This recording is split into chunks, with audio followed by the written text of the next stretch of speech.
Hello friends, welcome again on my channel. दोस्तों, आज के इस वीडियो में हम डिस्कस करेंगे सेट्स के बारे में। तो फ्रेंड्स, सेट्स भी हमारे पास एक बेसिक डेटा टाइप होती है पाइथन में।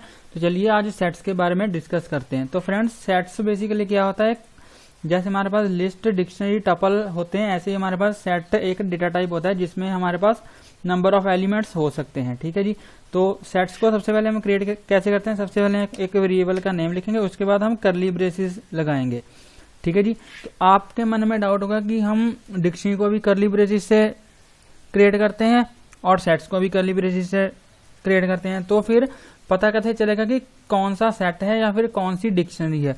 तो डिक्शनरी के वीडियो में मैंने आपको बताया था कि डिक्शनरी में जो एलिमेंट होते हैं वो की वैल्यू पेयर होता है। मतलब कि जो एक एलिमेंट होता है उसमें एक की होती है और एक वैल्यू होती है, उन दोनों को मिलाकर एक कंप्लीट एलिमेंट बनता है।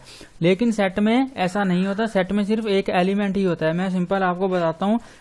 लेट्स से ये मैंने सिंपल एक कर्ली ब्रेसेस से क्रिएट किया है। तो अगर मैं सिंपल अगर इसकी ऐसे ही टाइप में यहाँ पे प्रिंट करूँ, अगर मैं यहाँ पे लिखूँ टाइप ऑफ एस, ठीक है जी। अगर मैं इसकी टाइप यहाँ पे लिखूं, तो अगर मैं इसको रन करूं, अभी मैंने इसमें कोई भी एलिमेंट क्रिएट नहीं किया है। ठीक है जी। अगर मैं इसको ऐसे ही क्रिएट करके रन करूं, तो इसकी जो टाइप है वो डिक्शनरी होगी। सबसे पहले इसकी जो टाइप है वो डिक्शनरी होगी, क्योंकि ये देखिए क्लास डिक्ट, इसमें अभी मैंने कोई भी एलिमेंट क्रिएट नहीं किया है। लेकिन अगर मैं इसमें एक एलिमेंट इसमें मैं यहाँ पे इंसर्ट कर दूं, लेट से मैंने 1 यहाँ पे इंसर्ट कर दिया, और अब अगर मैं इसको सेव करके रन करूं, तो ये देखिए अब इसकी जो क्लास है वो क्या आ रही है, यहाँ पे सेट आ रही है। और अगर इसमें लेट से अगर मैं इसकी यहाँ पे कोई की यहाँ पे बना दूं, ठीक है जी। अगर मैं लेट से यहाँ पे इसकी कोई की बना दूं, अब अगर मैंने रोल नंबर बना दिया, ठीक है, रोल नंबर 1, और अब अगर मैं इसको रन करूं, तो ये देखिए इसकी जो टाइप है वो क्या है, फिर से डिक्शनरी बन गई है। तो अगर मैं इसमें की वैल्यू पेयर पास करूंगा, ठीक है जी, जो हमारी कर्ली ब्रेसेस हैं, अगर मैं उसमें की वैल्यू पेयर पास करूंगा तो वो डिक्शनरी बन जाएगी। लेकिन अगर मैं सिंपल एक एलिमेंट को ही यहाँ पे पास करूंगा तो वो क्या बन जाएगा, सेट बन जाएगा। ठीक है जी। अगर मैं यहाँ पे की वैल्यू पेयर ना पास करूं, सिंपल एक एलिमेंट ही पास करूं, तो वो क्या बन जाएगा, सेट बन जाएगा।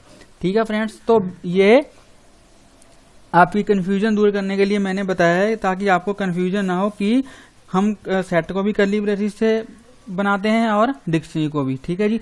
तो ये आपकी कंफ्यूजन आई थिंक दूर हो गई होगी। और दूसरी बात ये है कि सेट में कोई भी हम एलिमेंट को रिपीट नहीं कर सकते। जैसे हम लिस्ट में भी एलिमेंट को रिपीट कर सकते हैं, टपल में भी कर सकते हैं, हम सेट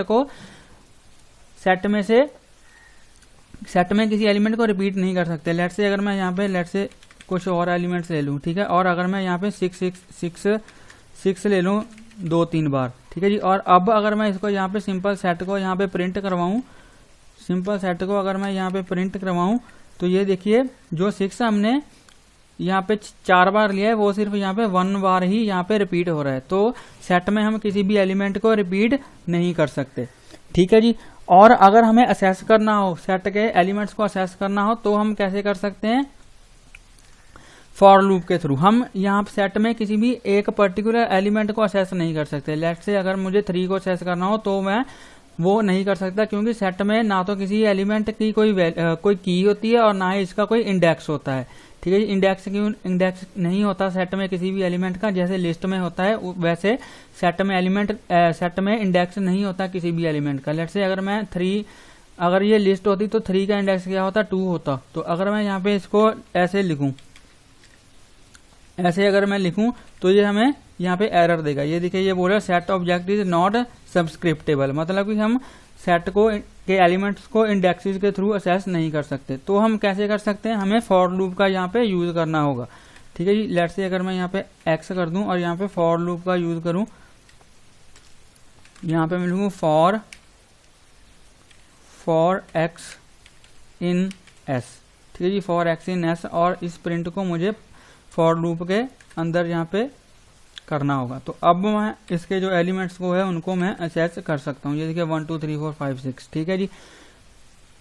तो ऐसे मैं कर सकता हूँ। लेकिन अगर मैं ये पता कर सकता हूँ कि ये पर्टिकुलर एलिमेंट इस सेट के अंदर है या नहीं।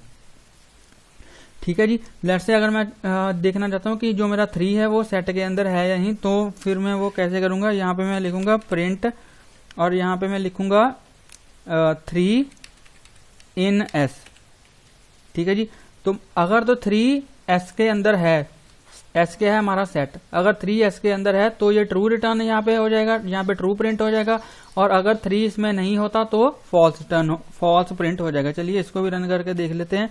तो यहाँ पे मैं रन करूंगा तो ये देखिए यहाँ पे क्या हो रहा है, ट्रू यहाँ पे डिस्प्ले हो रहा है, मतलब कि जो 3 है वो S के अंदर है। लेकिन अगर मैं यहाँ पे कोई ऐसा एलिमेंट पास कर दूं जो S में नहीं है, लेट से 7 पास कर दूं, तो ये क्या करेगा, हमें यहाँ पे फॉल्स रिटर्न करा देगा। ये देखिए मतलब कि जो 7 है वो S के अंदर नहीं है। तो हम एक पर्टिकुलर एलिमेंट को प्रिंट नहीं करवा सकते, लेकिन हम ये पता कर सकते हैं कि वो एलिमेंट सेट के अंदर है या नहीं, ठीक है जी। और हम जो सेट के सभी एलिमेंट्स को फॉर लूप के थ्रू यहाँ पे प्रिंट करवा सकते हैं, ठीक है फ्रेंड्स। और नेक्स्ट है हमारे पास कि हम सेट में, अब मैं इसको रिमूव कर देता हूँ, ठीक है जी, रिडंडेंसी को जो रिपीट हो रहे हैं, क्योंकि सेट में कोई भी जो एलिमेंट है वो रिपीट नहीं होता, ठीक है जी। अब अगर मैं लेट्स से यहाँ पे अगर किसी एलिमेंट को चेंज करना चाहूँ, अगर मैं चाहूँ कि 3 की जगह पे कोई और एलिमेंट आ जाए, वो मैं नहीं कर सकता, क्योंकि यहाँ पे एलिमेंट्स का कोई भी इंडेक्स नहीं होता सेट में। तो इसलिए मैं किसी पर्टिकुलर एलिमेंट को ना तो असेस कर सकता हूँ और ना ही उसको मैं चेंज कर सकता हूँ या रिप्लेस कर सकता हूँ किसी एलिमेंट के साथ, ठीक है जी। लेकिन अगर मैं इस सेट में कोई न्यू एलिमेंट ऐड करना चाहूँ तो वो मैं कर सकता हूँ। वो मैं कैसे करूंगा, लेट्स से यहाँ पे मैं लिखूंगा सेट का नेम S डॉट, और यहाँ पे मैं लिखूंगा ऐड, ठीक है जी, ऐड लिखूंगा और यहाँ पे एलिमेंट पास करूंगा, लेट्स से 7 मैंने ऐड कर दिया। और जब अब अगर मैं अपने सेट को यहाँ पे प्रिंट करूंगा तो देखते हैं कि हमारा जो एलिमेंट है वो ऐड हुआ है या नहीं हुआ, ठीक है जी। तो ये देखिए जो 7 है वो सेट के लास्ट में ऐड हो चुका है। ऐसे हम एलिमेंट्स को ऐड कर सकते हैं सेट में। अगर हम मल्टीपल एलिमेंट्स को ऐड करना चाहें तो यहाँ पे मैं क्या करूंगा, अपडेट का यूज करूंगा, ठीक है जी। अगर मैं मल्टीपल एलिमेंट्स को ऐड करना चाहता हूं तो मैं अपडेट का यूज करूंगा, और यहाँ पे अपडेट में हम एक लिस्ट पास करते हैं मल्टीपल एलिमेंट्स की, ठीक है जी। अब हम क्या करना चाहते हैं इसमें, लेट्स से 7 8 9 ऐसे 10, ठीक है जी। मैंने 4 एलिमेंट्स ऐड करना चाहता हूं तो मैं क्या करूंगा, अपडेट का यूज करूंगा। यहाँ पे मैं लिखूंगा S डॉट अपडेट, और अपडेट में क्या करते हैं, हम एक लिस्ट पास करते हैं मल्टीपल एलिमेंट्स की, ठीक है जी। तो यहाँ पे मैं इसको सेव करके रन करूंगा तो ये देखिए यहाँ पे हमारे जो मल्टीपल एलिमेंट्स हैं वो ऐड हो चुके हैं। तो ऐसे हम सेट्स में एलिमेंट्स को ऐड कर सकते हैं। तो नेक्स्ट है कि हम अपने सेट में से किसी एलिमेंट को कैसे डिलीट कर सकते हैं। तो यहाँ पे हम लिखेंगे, मैं आपको बताता हूँ, अगर मैं इस सेट में से किसी एलिमेंट को डिलीट करना चाहूँ तो मैं क्या करूंगा, ठीक है। यहाँ पे मैं लिखूंगा S डॉट यहाँ पे लिख दूंगा रिमूव, और यहाँ पे रिमूव में मैं उस एलिमेंट को पास कर दूंगा जिसको मैं डिलीट करना चाहता हूँ। लेट्स से मैं यहाँ पे 4 को डिलीट करना चाहता हूँ इस सेट में से, तो मैं क्या करूंगा, इसको यहाँ पे पास कर दूंगा और इसको सेव करके यहाँ पे मैं रन करूंगा, और ये देखिए इस सेट में से जो 4 है वो रिमूव हो चुका है, वो डिलीट हो चुका है, ठीक है जी। लेट्स से इस सेट में मैं कोई ऐसा एलिमेंट पास कर दूं जो यहाँ पे रिमूव में कोई ऐसा एलिमेंट पास कर दूं जो इस सेट में नहीं है, तो ये क्या करेगा, अगर लेट्स से अगर मैं यहाँ पे 7 पास कर दूं तो ये क्या करेगा, तो ये हमें यहाँ पे एरर देगा। ये देखिए की एरर 7, ठीक है जी, S डॉट रिमूव की एरर 7। लेकिन अगर मैं चाहता हूं कि मुझे यहाँ पे एरर ना मिले, तो मैं यहाँ पे क्या करूंगा, मैं डिस्कार्ड फंक्शन का यूज करूंगा। डिस्कार्ड भी सेम ही है रिमूव की तरह, वो भी एलिमेंट्स को रिमूव करने का काम करता है, ठीक है जी। अगर लेट्स से यहाँ पे मैं 6 पास कर दूं या 5 पास कर दूं तो भी ये क्या करेगा, सिंपल इनको सेट में से, ये देखिए इसने सेट में से 5 को रिमूव कर दिया। लेकिन अगर मैं इसमें कुछ ऐसा एलिमेंट पास करूं जो इसमें नहीं है तो ये क्या करेगा, ये हमें कोई भी एरर हमें थ्रो नहीं करेगा, ठीक है। जो डिस्कार्ड है वो कोई भी एरर थ्रो नहीं करेगा अगर मैं इसमें कुछ ऐसा एलिमेंट पास कर दूं जो हमारे सेट में नहीं है। और एक मेथड हम और यूज करते हैं पॉप को एलिमेंट को डिलीट करने के लिए, वो है पॉप मेथड, ठीक है जी। लेकिन पॉप मेथड की यहाँ पे डिसएडवांटेज ये है कि जो हमारा एक सेट होता है वो क्या होता है, अनऑर्डर्ड सीक्वेंस हो सकता है, अनऑर्डर्ड सीक्वेंस होता है एलिमेंट्स का। तो पॉप मेथड से बेसिकली पॉप मेथड क्या करता है, जो एलिमेंट लास्ट में होता है ये उसको डिलीट करता है। चलिए इसको सेव करके रन करके देखते हैं। तो ये देखिए यहाँ पे इसने क्या किया, इसने यहाँ पे 1 को डिलीट कर दिया, ठीक है जी। तो इसने 1 को डिलीट कैसे किया? वैसे तो जो पॉप मेथड है वो लास्ट एलिमेंट को यहाँ पे डिलीट करता है, लेकिन जो सेट हमारा होता है वो अनऑर्डर सीक्वेंस होता है एलिमेंट्स का। अनऑर्डर सीक्वेंस मतलब कि कहीं पे भी कोई एलिमेंट हो सकता है, ये जरूरी नहीं है कि ये एलिमेंट फर्स्ट पोजीशन पे है, ये सेकंड पे है, ये थर्ड पे है। इसलिए तो सेट में कोई इंडेक्स नहीं होता, इंडेक्सेस नहीं होते किसी भी एलिमेंट के, क्योंकि जो सेट के एलिमेंट्स होते हैं वो अनऑर्डर्ड सीक्वेंस में होते हैं। तो अगर हम यहाँ पे पॉप मेथड का यूज करें तो ये किसी भी एलिमेंट को डिलीट कर सकता है। ये जरूरी नहीं है कि ये फर्स्ट को ही करेगा या लास्ट को ही करेगा, ये किसी भी एलिमेंट को डिलीट कर सकता है। इसलिए पॉप मेथड की यहाँ पे डिसएडवांटेज है। ठीक है जी।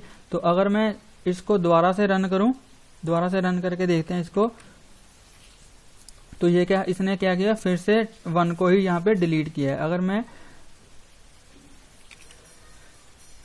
सेट के सारे एलिमेंट्स को यहाँ पे मैं क्लियर करना चाहूं तो क्लियर का मतलब क्या है कि हमारा सेट तो एग्जिस्ट करेगा, लेकिन जो उसके एलिमेंट्स हैं वो सारे डिलीट हो जाएंगे। हमारा सारा सेट नहीं डिलीट होगा, सेट हमारा एग्जिस्ट करेगा, लेकिन जो सेट के एलिमेंट्स हैं सारे वो यहाँ पे डिलीट हो जाएंगे। चलिए इसको सेव करके इसको रन करके देते हैं। तो ये देखिए सेट हमारा एग्जिस्ट कर रहा है। यहाँ पे प्रिंट ऐसा करूं तो ये देखिए ये सेट बोल रहा है, लेकिन इसमें कोई भी एलिमेंट नहीं है। लेकिन अगर मैं सारे सेट को ही डिलीट करना चाहूं तो यहाँ पे मैं क्या करूंगा, डिलीट कीवर्ड का, DEL कीवर्ड का यहाँ पे मैं यूज करूंगा। तो यहाँ पे मैं लिखूंगा DEL और यहाँ पे S में लिख दूंगा कि डिलीट कर दो S सेट को। ठीक है जी। तो जब मैं ऐसे इसको सेव करके यहाँ पे रन करूंगा तो ये देखिए अब ये बोल रहा है name S is not defined, क्योंकि जो हमारा S है वो यहाँ पे डिलीट हो चुका है। ठीक है जी। अगर मैं यहाँ पे इसकी टाइप भी आपको करके दिखाऊं, अगर मैं इसकी टाइप आपको यहाँ पे प्रिंट करके दिखाऊं तो ये क्या करेगा, लेट्स से इसको देखते हैं सेव करके रन करके, तो ये हमें एरर ही यहाँ पे देगा। ये देखिए ये फिर से बोला type S is not defined, क्योंकि ऐसा हमने यहाँ पे डिलीट कर दिया है। ठीक है फ्रेंड्स, तो ये थी सेट्स की एक वीडियो, ठीक है, जिसमें मैंने सेट्स के बारे में बताया कि सेट्स क्या होते हैं और उसके हमने कुछ मेथड्स देखे हैं जो कि हम यूज करते हैं सेट्स में वैल्यूज को इंसर्ट करने के लिए और उसमें से डिलीट करने के लिए। ठीक है जी। जो अगर आप सेट्स के बाकी के फंक्शंस को डिटेल में देखना चाहते हो तो आप मेरी पाइथन बिल्ट इन फंक्शंस की एक प्लेलिस्ट है, उसको चेक कर सकते हो। उसका जो आइकन है मैं ऊपर आई बटन पे, उसका जो लिंक है ऊपर आई बटन पे दे दूंगा, तो आप वहां पे जाके चेक कर सकते हो। तो आई होप आपको ये वीडियो अच्छा लगा होगा। अगर आपको ये वीडियो अच्छा लगा हो तो प्लीज इस वीडियो को लाइक करें, शेयर करें और मेरे यूट्यूब चैनल को सब्सक्राइब करें। और अगर आपको कोई भी डाउट हो तो आप मुझे कमेंट सेक्शन में पूछ सकते हो और प्लीज बेल आइकन को हिट कर लेना ताकि मेरी लेटेस्ट वीडियोस की नोटिफिकेशंस आपको मिलती रहे। तो मिलते हैं एक नए वीडियो में एक नए टॉपिक के साथ। तब तक के लिए हंसते रहिए, मुस्कुराते रहिए, सीखते रहिए और सिखाते रहिए। Thank you for watching.